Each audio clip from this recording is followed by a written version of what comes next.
What is up, guys? So I just hit the 10,000 mile mark on the Focus ST. So I put together a little list of things that I do and do not like about the car.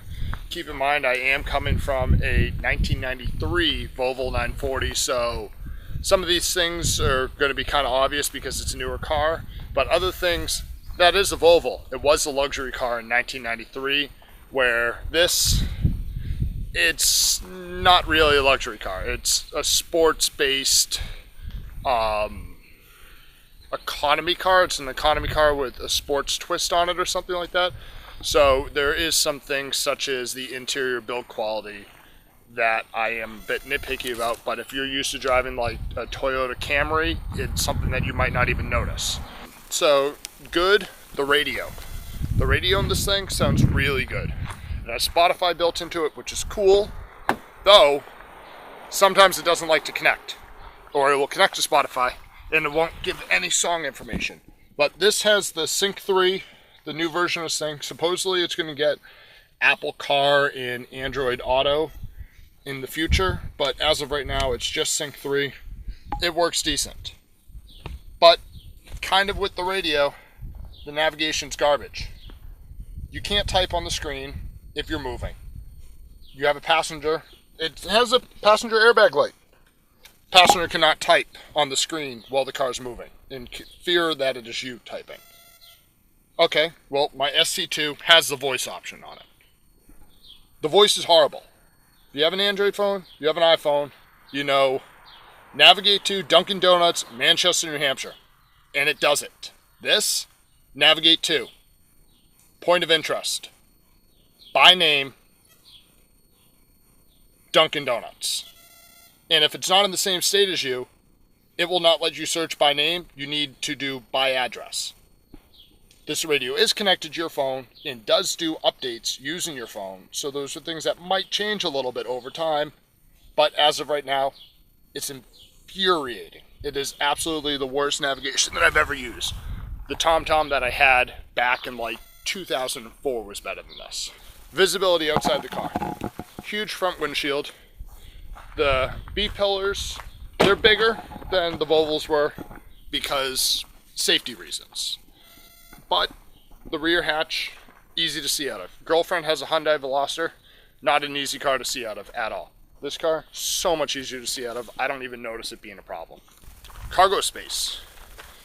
Cargo space in this thing is huge.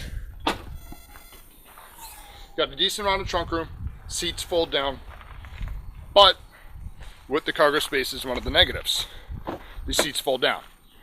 My girlfriend, like most girls, has longer legs and torso, so her seat's really far back.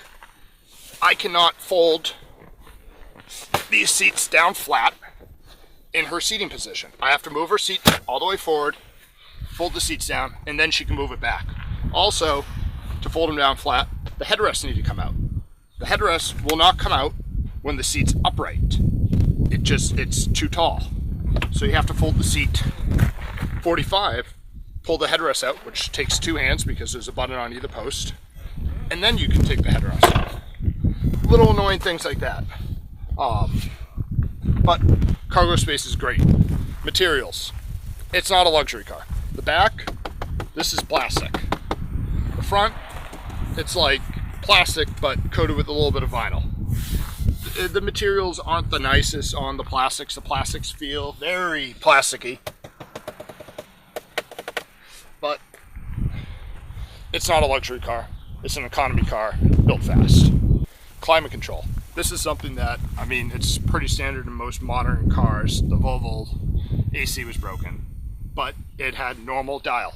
Hotter, colder. No temperature sets. This you set temperatures, but also thing that I think is so cool about this, let's say you set it for 80 degrees in the middle of winter. It will not turn the fans on and freeze you to death with the cold air before the engine's warm. It will keep the fans on low. Once the engine gets warm, then it kicks the fans on high automatically for you. Kind of with the climate control thing though, is when I have my AC on in traffic, cars in front of me coming to stop, put the clutch in, put the shifter into neutral. Doesn't matter if I leave the clutch in or if I let the clutch back out. Occasionally, it'll drop to 5,000 RPMs, shake like crazy like it's about to die, and then rev itself up real fast and catch itself. Rev it to like 1200 and then settle back down at the 800 or so that it normally sits at. A couple other people on FocusST.org have this problem as well. Not sure what this is. Might have to be a warranty claim. Hopefully not. That would suck. Especially with the I have a tune on it. They're probably going to be like, oh, it's your tune. Go pound sand. But that is something that other people have noticed, and I'm noticing. It's kind of like that's a real problem. That's not just like a bad con about the car. That's a real problem.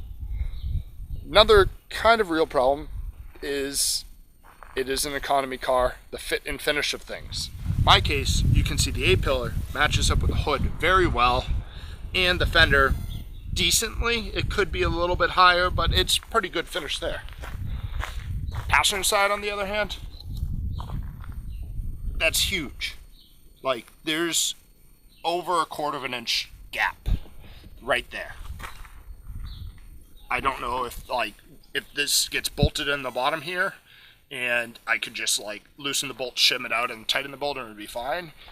Or if this is a piece of metal that will actually have to be bent out because it's not secured here. It feels like it's secured, but I don't know how it's built. I haven't gone further than pulling the bumper off.